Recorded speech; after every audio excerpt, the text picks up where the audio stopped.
বটবটি দিয়ে ভাজি কিংবা ভর্তা ছাড়াও যে মাছ দিয়ে সুন্দরভাবে ঝোল তৈরি করে রান্না করে খাওয়া যায়, সেটা কে জানেন বলুন তো? যারা জানেন না তারা দেখে নিন। আর যারা নতুন রাঁধুনি আছে তাদের জন্য তো খুবই উপকারী একটি রেসিপি। আসসালামু আলাইকুম, মনিরা ব্লগ কিচেন থেকে আমি মনিরা বলছি। আজ তৈরি করে দেখাবো বটবটি দিয়ে চিংড়ি মাছের একটি রেসিপি। প্রথমে আমি ফ্রাই প্যানের মধ্যে তেল দিয়ে নিলাম। তেলটা এখানে আপনাদের পছন্দ মতো দিতে পারেন, যে যেমন তেল খেতে চান সেই পরিমাণে তেল এখানে দিতে পারেন। তবে এই রান্নাটা করতে এই তেলটাই এনাফ, আর কোনো তেলের কোনো প্রয়োজন নেই। এই তেলটা দিয়েই পুরো রান্নাটা কমপ্লিট করে ফেলবো। এখন আমি মাছ দিয়েছি, এখানে চিংড়ি মাছ দিয়েছি মাঝারি সাইজের। আপনারা যে কোনো মাছ এখানে দিয়ে এই রেসিপিটি তৈরি করতে পারেন। তবে চিংড়ি মাছ দিয়ে রেসিপি তৈরি করলে সব রেসিপিগুলোই খুব ভালো হয়ে থাকে। আমি এখানে মাঝারি সাইজের চিংড়ি মাছ নিয়েছি। আপনারা চাইলে ছোট বা বড় চিংড়ি দিয়ে এই রেসিপিটি তৈরি করতে পারেন। এখন আমি এখানে দিয়ে দিলাম লবণ হাফ চামচ এবং হলুদ হাফ চামচ দিয়ে চিংড়িগুলোকে 2 থেকে 3 মিনিটের মতো ভেজে নেব। চিংড়ি কিন্তু অতিরিক্ত ভাজার কোনো প্রয়োজন নেই।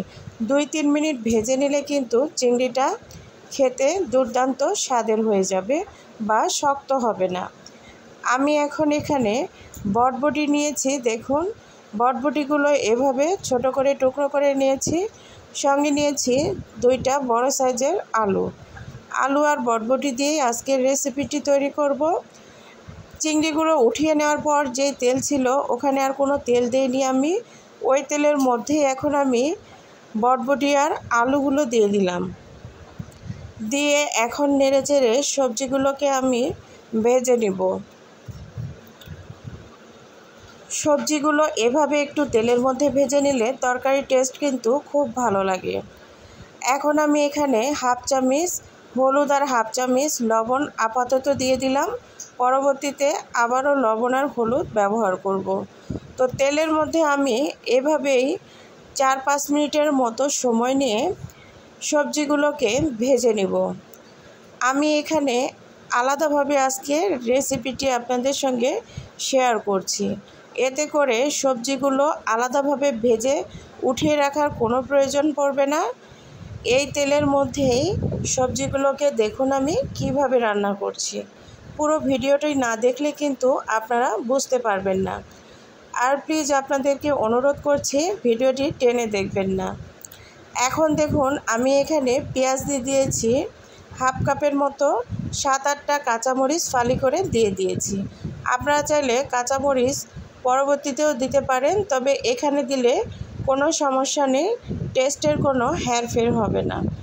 এখন আমি পেঁয়াজ, কাঁচামরিচ আর সবজিগুলোকে ভালোভাবে তেলের মধ্যে 2-3 মিনিটের মতো এভাবে ভেজে নিব।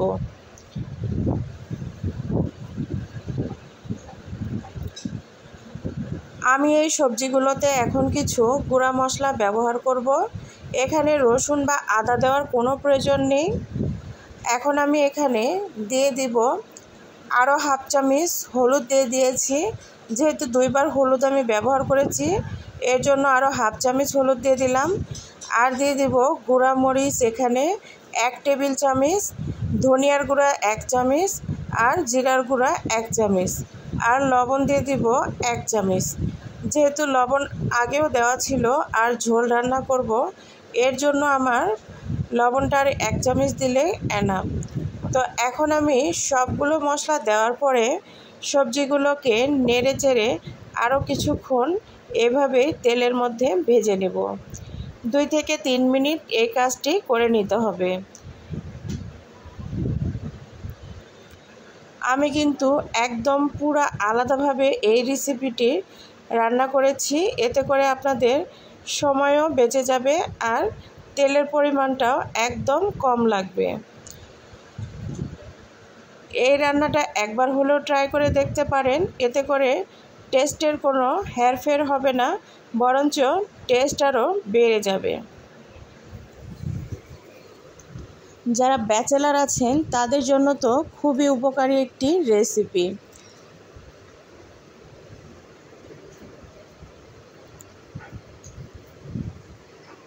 আমি কিছু পানি দিয়ে দিয়েছিলাম 1 কাপের মতো, দিয়ে সবজিগুলোকে একটু ঢাকনা দিয়ে কষিয়ে নেব।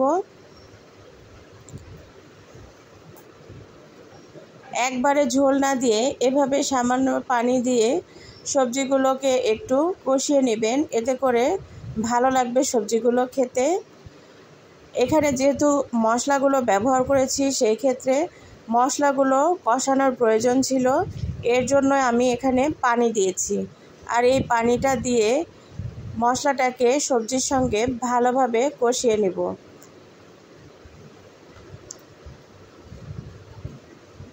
সবজিগুলো কষানো হয়ে গেলে আমি এখানে ফুটন্ত গরম পানি দিয়ে দিলাম 2 কাপের মতো।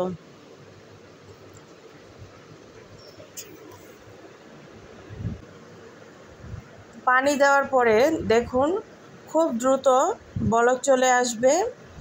আমি এখন এখানে চিংড়ি মাছগুলো দিয়ে দিব। চিংড়ি মাছগুলো দিয়ে নেড়ে চেড়ে ঢাকনা দিয়ে ঢেকে জাল করে নিব 5 মিনিটের মতো।